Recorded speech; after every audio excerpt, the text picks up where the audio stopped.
آسانی سے سمجھ سکتے ہیں کہ اللہ رب العزت نے ہمارے جسم کے ہر سیل میں ایک الگ الگ نئی معلومات اکٹھی کر کے رکھی ہوئی ہیں۔ اب کہیں جا کر سائنسدانوں پر یہ راز سے پردہ اٹھا ہے کہ جسے وہ محو حیرت ہو گئے ہیں اور پریشان ہیں کہ کہاں سے تحقیق شروع کریں جو کہ کبھی نہ ختم ہونے والے سلسلوں پر محیط ہے۔ اگر ہم انسانی جسم میں موجود ڈی این اے کی بات کریں تو انسانی جسم میں موجود ڈی این اے اس قدر معلومات کا ذخیرہ رکھتا ہے کہ انسانی عقل دنگ و حیران رہ جائے، جبکہ قرآن مجید فرقان حمید میں 1400 سال پہلے ہی بتایا جا چکا ہے۔ قرآن پاک میں موجود سورہ یاسین کے آیت نمبر 61 سے لے کر 65 تک ارشاد باری تعالیٰ ہے کہ وہ دن بھی آئے گا جس میں ہم ان کے منہ پر مہر لگا دیں گے اور ان کے ہاتھ اور ان کے پاؤں ہم سے بات کریں گے، یعنی جو حکم ہے۔ اس آیت مبارکہ سے یہ چیز واضح ہے کہ قیامت کے دن ہمارے منہ پر مہر لگا دی جائے گی، یعنی اسٹیمپ لگا دی جائے گی، یعنی ہم بولنے کے قابل نہیں رہیں گے، اور روز قیامت اپنے اعمال اپنے گناہوں کا کوئی عذر پیش نہیں کر پائیں گے، اور ہمارے ہاتھ ہمارے پاؤں خود بول کر ہمارے اعمال کا حساب دیں گے اور گواہی دیں گے کہ ہم نے ساری زندگی کن کاموں میں اور کن جدوجہد میں صرف کی۔ ہمارے ہاتھ بتائیں گے کہ ہم نے اس کا استعمال کن کن کاموں سے کیا، کیا نیک کام کیا یا بد کام کیا، نیکی کی طرف گناہ کی طرف، کسی کو مارا، زیادتی کی، قتل کیے، یا کسی کی طرف نیکی کا کام انجام دیا۔ ہر عمل کے بارے میں ہمارے ہاتھ گواہی دیں گے۔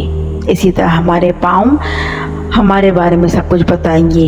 کہ یہ انسان اچھے اور برے کی تمیز رکھنے کے باوجود کس سمت اپنے قدموں کو لے کر گیا، نیک راہ یا بد راہ کی طرف۔ ایک ایک قدم، ایک ایک عمل، ایک ایک پل کی گواہی دے گا۔ اگر ہم ڈیپتھ میں جا کر سوچیں تو یہ بات اتنی خوفناک ہے کہ انسان کا پورا جسم لرز جاتا ہے کہ اس رب کائنات کے سامنے جس کے قہر و جلا سے پوری کائنات ہل جائے، کہ جس کی وحی کو پہاڑوں نے بھی اٹھانے سے انکار کر دیا تھا، ہم اس رب کی بھیجی ہوئی وحی کو ہر روز پڑھتے ہیں قرآن پاک کی صورت میں، اس کے باوجود ہم اس میں کوئی شک و شبہ کی گنجائش نہیں رکھتے۔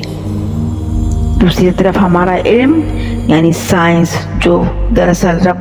اللہ رب العزت نے ہمیں عطا فرمایا، اس کو بروئے کار لاتے ہوئے ہماری اپنی تحقیق یعنی سائنس کی تحقیق، تجزیے، مفروضے اور تجربے کی بنیاد پر ہمیں سائنسدان یہ بتا رہے ہیں کہ ہاں ایسا ممکن ہے، کہ جس سے ہمیں یہ علم ہو جاتا ہے کہ فقط ایک سنگل سیل میں اس قدر معلومات کا خزینہ موجود ہے کہ اس معلومات میں 100 کروڑ پیج بھرے جا سکتے ہیں، اور ایک عام انسان کی اوسط عمر 70 سے 80 سال کے درمیان کی ہوتی ہے، اور 70 سے 80 سالہ زندگی کی انفارمیشن ہمارے جسم میں محفوظ رہے گی کیا؟ بالکل رہے گی، اور ایسا ہی ہوگا جیسا کہ پہلے بتایا جا چکا ہے کہ سائنس اور قرآن کا مقابلہ اپنے اندر ایک بے وقوفی کے علاوہ کچھ نہیں، کیونکہ قرآن ایک باضابطہ حیات عقیدہ اور سائنس ایک علم مفروضہ تحقیق پر مبنی ایک علم، مشاہدات پر یقین رکھنے والا علم ہے۔ اس کے باوجود دین، قرآن، مذہب سے متعلق ساری چیزیں اپنی جگہ پر قائم ہیں، اس کے متعلق ہمارا علم ترقی و تحقیق کر کے ان منازل تک پہنچ چکا ہے کہ جن کے بارے میں تحقیق، مشاہدات و عمل کے ذریعے انسان پہنچتا ہے اور یہ تعین کر سکے کہ یہ چیز ممکن ہے یا ناممکن ہے۔ یاد رہے کہ عرب معاشرے میں قرآن پاک نازل ہوا تھا، اور یہ وہ وقت تھا کہ جب عرب جہالت کی تاریکیوں کے عروج پر تھا۔ اس وقت بھی عرب لوگ ان باتوں کا مذاق اڑاتے تھے کہ نہ جن کو ہمارے پیارے نبی صلی اللہ علیہ وآلہ وسلم نے وحی کے ذریعے نازل ہونے پر لوگوں کو آگے کے حالات بیان کرتے ہوئے ان کو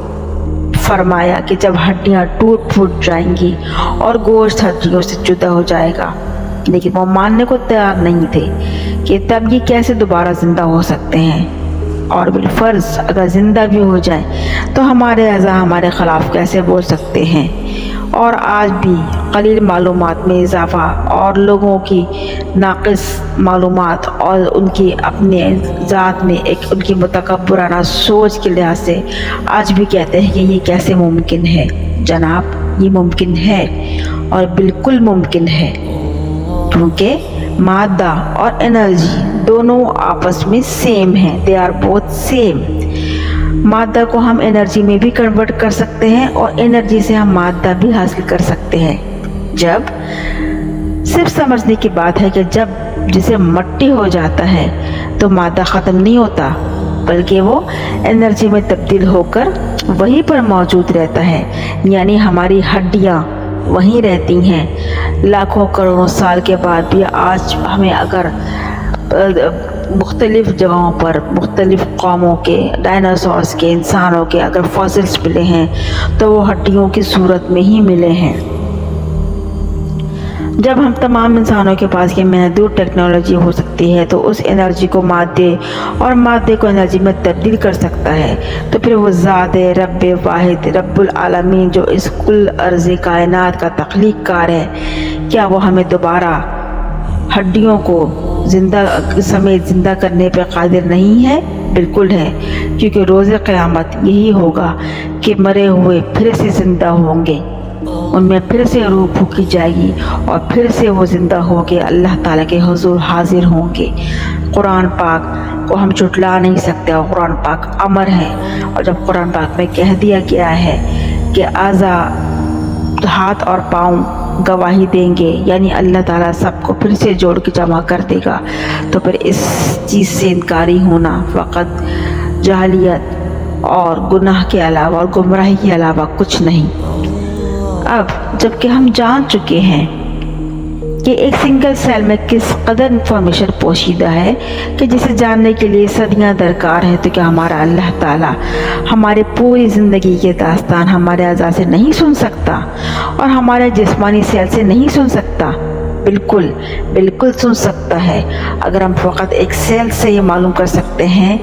تو ہمارا اللہ بھی ہماری زندگی کے پوری انفارمیشن ایک ایک لمحے اور ایک ایک لمحے کے ہزارویں حصے کے انفارمیشن لے سکتا ہے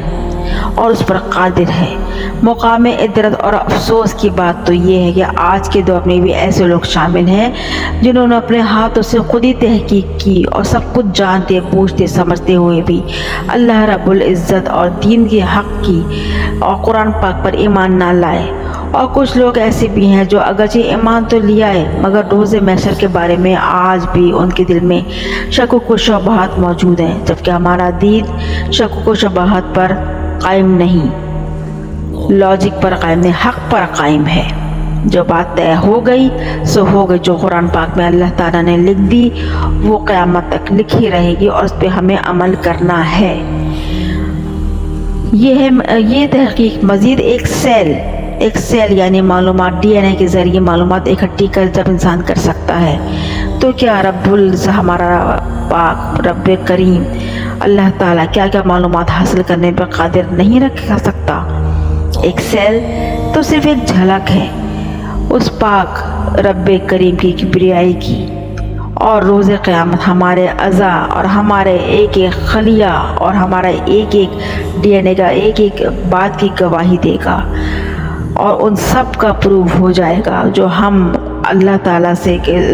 کو ہم اپنی زبان سے اگر نہ بھی بتانا چاہیں تو ہمارا جسم کا ایک ایک حصہ ایک ایک خلیہ ہر چیز ہماری گواہی دے گا۔ اور یہ ہم پر ایک بہت بڑی ذمہ داری عائد کرتا ہے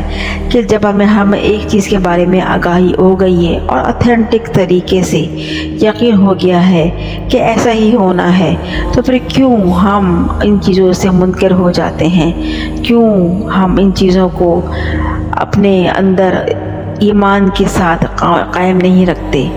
اور ہم پر یہ سب چیزیں معلوم، عقیدہ اور علم جب دونوں چیزیں ایک جگہ جمع ہو جاتی ہیں تو پھر ہمیں شک و شبہ کی کوئی گنجائش ہی نہیں کہ جی ہاں قیامت کے دن ہماری زبان ثبت ہو جائے گی، مہر لگا دی جائے گی اور ہمارے اعضاء ہماری گواہی دیں گے، ایک ایک خلیہ گواہی دے گا۔ کیونکہ جب دنیا میں اللہ نے انسان کو بھیجا ہے تو اس کے ہر عمل، ہر بات، ہر چیز ریکارڈ ہو رہی ہے کہ جو اللہ تعالیٰ قیامت کے دن اس ریکارڈ کو سامنے رکھ کے ہمارے عمل، ہمارے لحاظ سے جزا و سزا طے کرے گا۔ اس عمل کو، علم کو ہم اچھی طرح استعمال کر کے بروئے لا سکتے ہیں، اور ہم ایسے عمال کر سکتے ہیں کہ اللہ کے سامنے ہم سرخرو ہو جائیں۔ اور حیرت ہے اور آفرین ہے اور تف ہے ایسے لوگوں پر کہ جو سب کچھ معلومان ہو کے بھی اور اس چیز کو قبول کرتے بھی کہ ہاں قرآن پاک نے سب کچھ 1400 سال پہلے بیان کر دیا تھا، اور اس کے باوجود بھی دین حق پر ایمان نہیں لاتے، تو فقط ان کے لیے صرف دعائے خیر کے علاوہ کچھ نہیں۔ اللہ تعالیٰ ہم سب کو، ہم پوری مسلم امہ کو یہ کوشش ہونی چاہیے کہ ہماری پل پل کی خبر ریکارڈ ہو رہی ہے، تو ہماری کوشش ہونی چاہیے کہ ہم روز محشر اپنے نامہ اعمال میں صرف نیکیاں ہی لکھیں۔ ہمارا ہر عمل، ہمارا ہر کام، ہماری ہر سوچ اللہ تعالیٰ کے دیے ہوئے علم کے مطابق اور اس کے دیے ہوئے اعمال کے مطابق ہونی چاہیے۔ اللہ سے دعا ہے کہ اللہ تعالیٰ ہم سب کو دین کامل پر عمل پیرا ہونے کی توفیق عطا فرمائے اور ایمان اور حق پر ہمارا خاتمہ ہو، آمین ثم آمین۔ یہ تھی تھوڑی سی ناقص سی معلومات۔ اگر ویڈیو پسند آئے تو پلیز لائک اور سبسکرائب ضرور کیجیے گا۔ شکریہ۔